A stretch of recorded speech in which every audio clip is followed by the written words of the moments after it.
नमस्कार सभी गुरुजन एवं मेरे सभी सहपाठियों। आज हम Lovely Public Senior Secondary School Priyadarshini Vihar Delhi के छात्रों का यह सौभाग्य है कि हम सब मिलकर इस कला उत्सव के प्रोजेक्ट को सफल बनाने जा रहे हैं। हम 12 साथी इस प्रोजेक्ट को कर रहे हैं। आइए अब मैं सभी छात्रों का आपसे परिचय करवाता हूँ। मैं श्रेयांश उनियाल क्लास 11th। मैं रोहन अरोड़ा क्लास 11th। मैं अर्णव जैन क्लास 10th। मैं दर्पण बत्रा क्लास 9th। मैं राहुल मल्होत्रा क्लास 11th। मैं भवनीत सिंह क्लास 9th। मैं अक्षत जैन क्लास 11th। मैं आयुष शर्मा क्लास 9th। मैं प्रभु मेहरोत्रा क्लास 9th। मैं मिताली क्लास 10th। मैं आयुषी गुलाटी क्लास 11th। मैं रितिका खरे क्लास 9th। नमस्कार। पिछले साल से ministry of human resources and development ने शिक्षा के साथ साथ बच्चों के अंदर छिपा पारंपरिक कलाओं का जो खजाना है उसको जागृत करने के लिए कला उत्सव का आयोजन किया है। यह बहुत ही खुशी की बात है क्योंकि ये एक ऐसा माध्यम है जिससे बच्चों के अंदर हम पौराणिक कला और संस्कृति दोनों को सामूहिक रूप से जो है विस्तृत कर सकते हैं, उसका विस्तार कर सकते हैं, उसका विकास कर सकते हैं, ज्ञान दे सकते हैं। Lovely Public Senior Secondary School PD Vihar के छात्रों और छात्राओं ने नौटंकी के माध्यम का चयन किया है और आज उसी के अनुसार आपके सामने कुछ प्रस्तुत करने जा रहे हैं। नौटंकी जो है वो भारत की सबसे पौराणिक और प्रचलित कला है।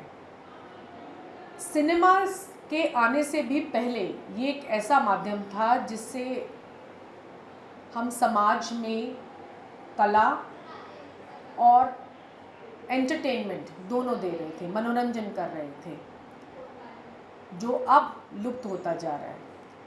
हमारे बच्चे इसी माध्यम को आगे बढ़ाने का एक छोटा सा प्रयास करते हुए सम्राट अशोक के जीवन की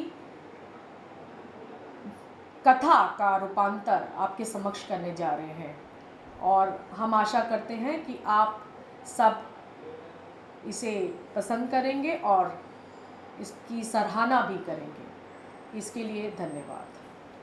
इस प्रोजेक्ट को करने के लिए हमने उत्तरी भारत और मध्य भारत की जीवंत कला शैली नौटंकी को चुना है और हम सम्राट अशोक के चंड अशोक से धम अशोक बनने की यात्रा को नौटंकी के रूप में प्रस्तुत कर रहे हैं।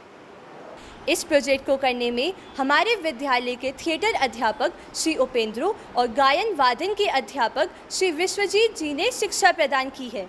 तो आइए उसकी थोड़ी झलकियाँ देखें। सुनो बच्चों, नौटंकी जो है बहुत पुराना औरंगज़ेब के ज़माने में अस्तित्व में आया। उस ज़माने में हमारे आजकल का जो सिनेमा मूवीज़ वगैरह जो वो नहीं था। उस वक्त हर गांव में ये नौटंकी हुआ करते थे, खेला करते थे और नौटंकी ही माध्यम था कि हमारे धार्मिक ड्रामाएं और हमारे इतिहास की कहानियाँ इन सब को खेला करते थे। सर, हमारी नौटंकी का विषय क्या है? एक बहुत बढ़िया अच्छा विषय हमने चुना है जिसका हम सब जानते हैं, वो है सम्राट अशोक। सम्राट अशोक ही ऐसा एक राजा था जो चंड अशोक से जाना जाता था, चंड अशोक, और बाद में उसने ट्रांसफॉर्म करके अपने आप को धर्म अशोक। नौटंकी का जो पैटर्न होता है उसमें सबसे महत्वपूर्ण चीज़ है कि वो संगीतबद्ध होता है, यानी कि हर चीज़ को गीत संगीत के द्वारा उस डायलॉग्स को पेश किया जाता है। जैसे अगर हम बोल रहे हैं कि आप कहाँ जा रहे हैं, तो ये डायलॉग जब बोला जाएगा तो बोला जाएगा आप कहाँ जा रहे हैं। लेकिन नौटंकी में इस चीज़ को फिर सूरबद्ध और लयकार में काम किया जाता है। जैसे आप कहाँ जा रहे हैं, लेकिन नौटंकी की एक विशेषता है कि इसमें एक हमारा देशी जो साज है, आप लोग जल्दी से उसे नहीं पहचानते होंगे, कभी देखे होंगे बड़े बड़े राजा और राजघरानों में कभी बसते हुए, उसे कहते नकाड़ा। उसका दो नाम, कोई नगाड़ा भी बोलते हैं, कोई उसे नकाड़ा भी बोलते हैं, जो ये आप लोग के सामने रखा हुआ है। और इसे अगर यूपी में आप देखोगे तो इसे दुक्कड़ भी बोला जाता है। छोटा वाला नकाड़ा होता है और ये बेस है उसका, दोनों को मिलके नगाड़ा बोलिए या नकाड़ा बोलिए, तो इसका बहुत बड़ा महत्वपूर्ण भूमिका है नौटंकी में। ठीक है।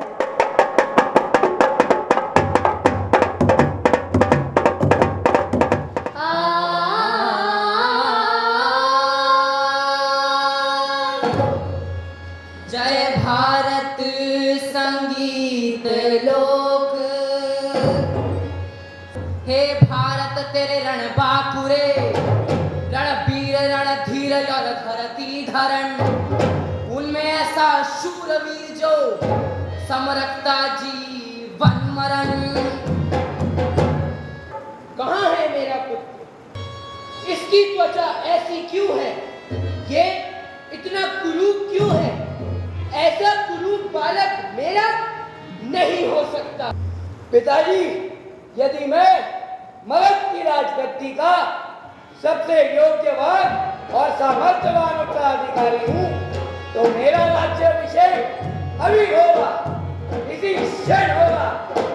पाँव खोल के रखो। मैं बिल्कुल अकेला निहत्थे तुम्हारे सामने खड़ा हूँ। मुझे तुमसे जीवन दान नहीं चाहिए, मुझे भी मार डालो। नौटंकी के बारे में हमने इंटरनेट, लाइब्रेरी और इलेक्ट्रॉनिक मीडिया से इंफॉर्मेशन कलेक्ट किया और इस कला को बहुत ही गहराई से जाना और समझा।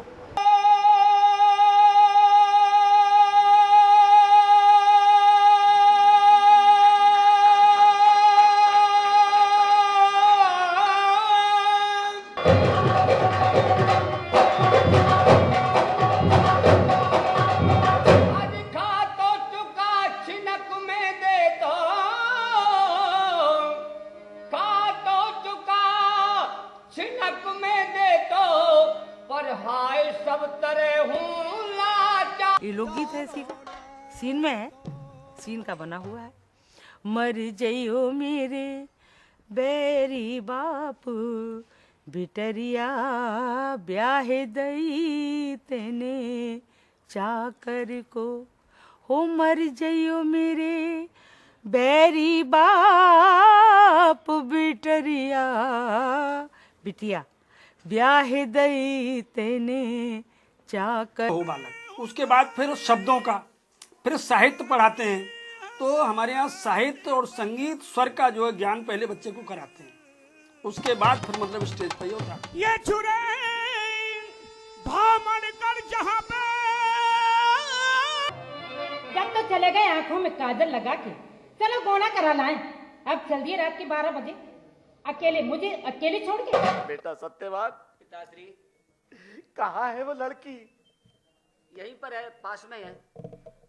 बेटी अजी मैं हूँ। तुम कहाँ बीच में खड़ी हो? मैं